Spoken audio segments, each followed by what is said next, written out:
Hey guys, how's it going? Underground Geek here. Today I've got a very special book to talk about. I ordered this book a while back because due to people's recommendations, and they said it was really good, so I tried it out and I was pleasantly surprised at how good this book is. It's Spider-Man Family Business, Amazing Spider-Man Family Business.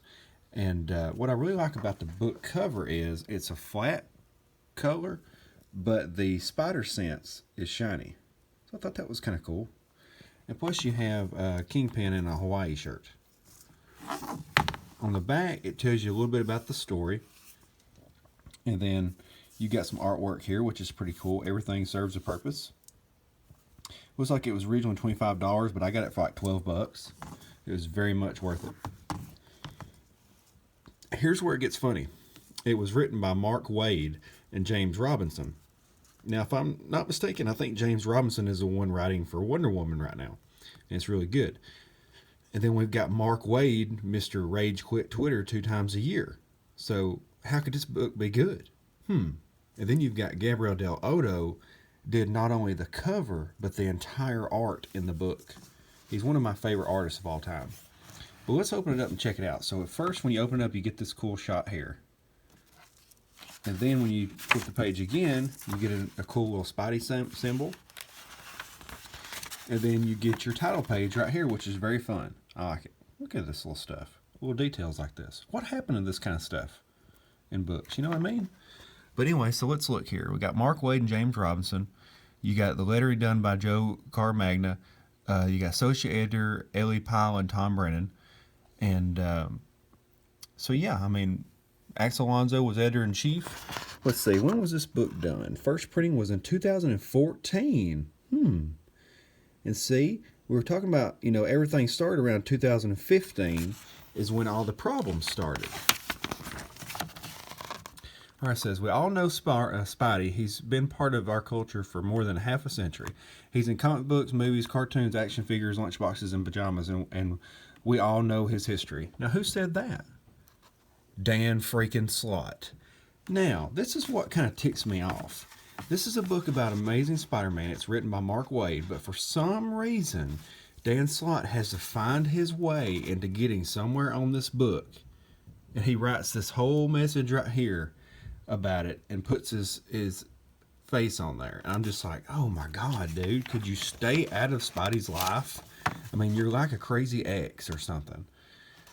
And so, yeah, so this was a very well written book. I liked it a lot. Now, as far as this book, what it kind of compares to, I got the feeling of Indiana Jones, National Treasure, Jason Bourne, those type of movies rolled into one. You had big action, like action movie kind of scenes and things like that. It was very fun. That's where it reminded me of Indiana Jones. And then you had the problem solving things with puzzles and whatnot, kind of like National Treasure. And then you had the cool bad guys and everything. You have Kingpin in there and a couple other people. But anyway, so yeah, let's get into this book a little bit. So get out of here, Dan Slott. So we got Kingpin. He's associated with the story. And then we've got Spider-Man here. Spider-Man goes to the market, gets a few things. He notices a problem. His Spidey sense goes off. And I really like this because they actually draw the Spidey sense on there, which is really fun. Then we get, look at that art. Man. That is so sweet. Look at the coloring. Great drawing. Look at the way they draw him. Peter Parker looks awesome. He looks like an actual hero. We get some more cool scenes here where they got some action shots. Look at those. Gabriel Del Odo is one of my favorite artists of all time. Look at that. Is that not awesome? So, let's skip a few scenes here. So, Peter is on the run. He is basically being chased by this group of government soldiers. They're trying to catch him. And so he's able to get away. But when he gets away, he's immediately picked up by a mysterious woman. And this is when we get this awesome shot of a Boss Mustang. I know exactly why it's a Boss Mustang. Don't ask me why. I'm a professional. Then we get this cool inner shot. Look at this tracing work he did on this Mustang here. I mean, it's sweet. He meets up with this woman. I won't spoil it for you, but there's a twist with her having to do with him. We get some more cool scenes here. Look at that. Okay, so let's skip a couple pages. They hop on a plane. They're trying to figure out the mystery of Peter Parker and why these people are after him. More great artwork. Nice BMW there. Okay, so then we get a scene here where he is dressing up to go to a gambling party with this woman. And guess what? Everything does not go as planned because bad guys show up. Now, let's see. And because the bad guys showed up, there actually was a supervillain that showed up. Cyclone. But it's a different Cyclone. It's not the same Cyclone that we're thinking of. This is an artificial Cyclone. His powers are artificial. So we get awesome fights here. Look at that. Look at that coloring. Wow.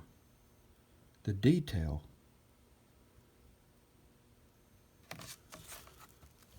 Look at that. Would you just look at it? Would you just look at it? Get some more cool fight scenes here. Man. That is just pretty to look at. Here's a pretty cool shot here.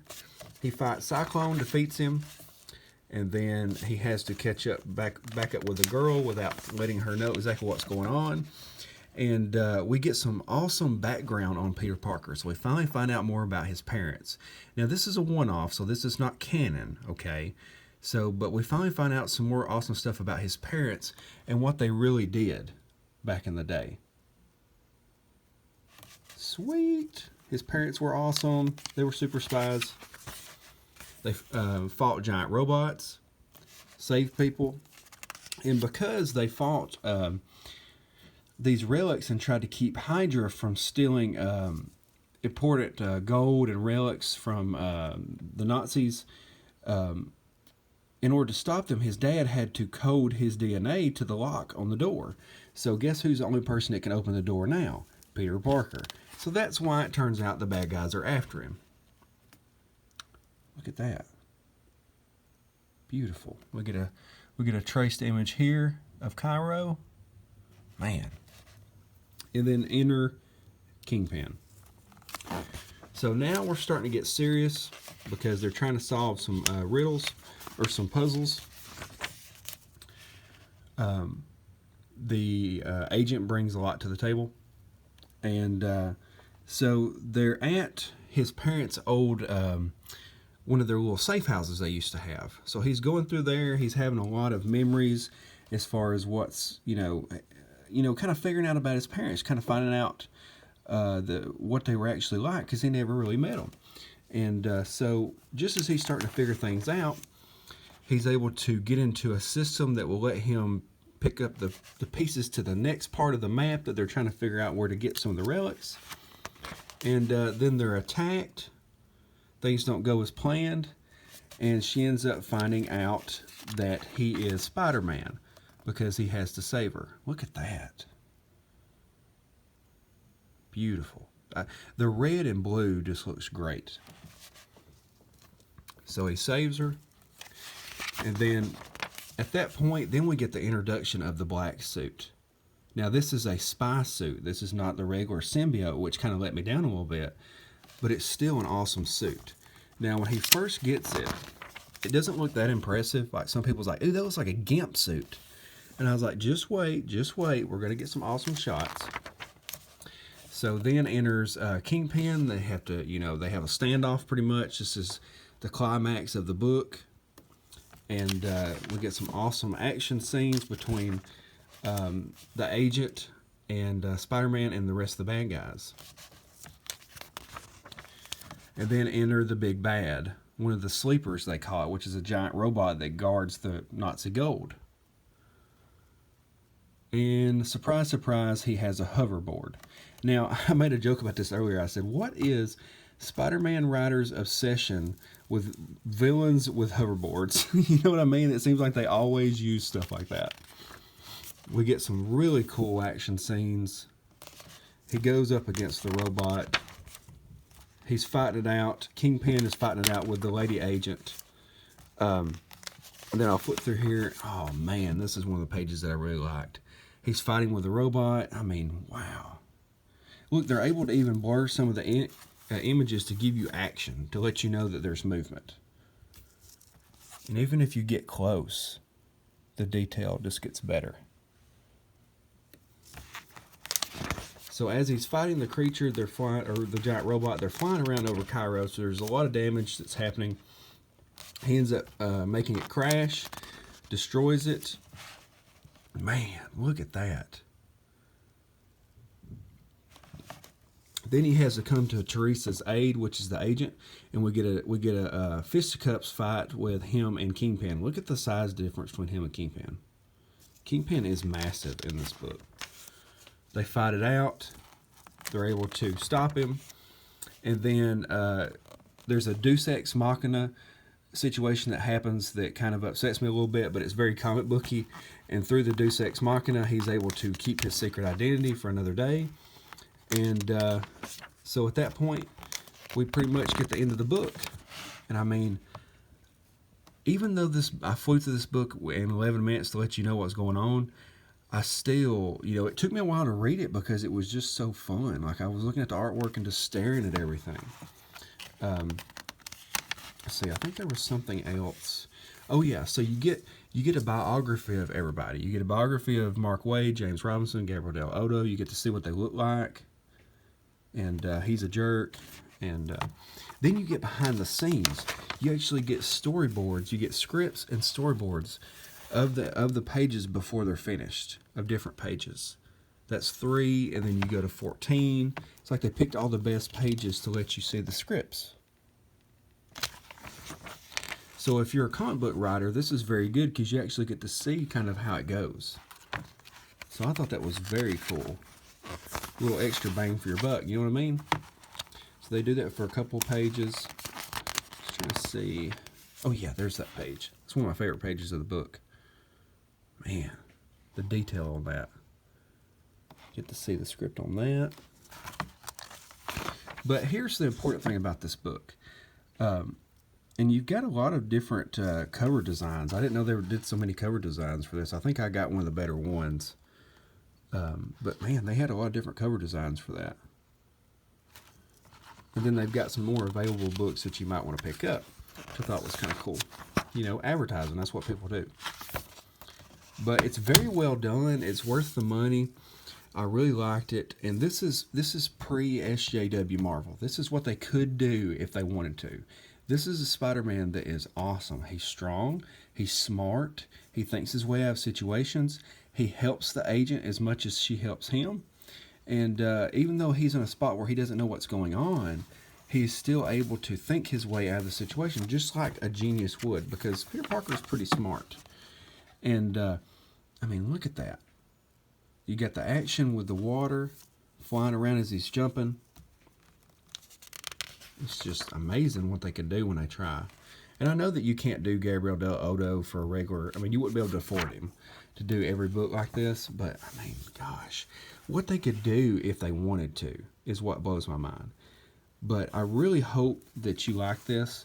Like I said, it was like $12 on in-stock trades. And I think it's like $10 on eBay. So definitely pick it up. You get it and it's wrapped in plastic, so it's very well taken care of. This is definitely going to be one of those that I put on the shelf for people to read. But this is the way Spider-Man used to be, and I think this is the Spider-Man that we need back. And hopefully this Spider-Man will come back eventually. Now, this also is a telltale sign from Mark Waid, because I know James Robinson helped write it too. But the fact that Mark Waid would write this book and he writes the trash that he does now shows you that they instigated this behavior. They told Mark Waid it was okay to act like an idiot. And they pumped him up and told him to write these dumb books. He's capable of a lot more, because we see that with this book. But the fact that they make this book and then they make the stuff they have now is an embarrassment. But definitely pick this up. I hope you like this. I hope you like this. Look at that shine on the Spidey sense. That's just so cool. The little things like that. But definitely pick this up, guys. Hit the like button, hit the subscribe button. I hope you liked the video, and have a great day. Look for the rest of Gabriel Del Oto's covers. He mostly does covers now, but he's so good. I'll talk to you guys later. Underground Geek out.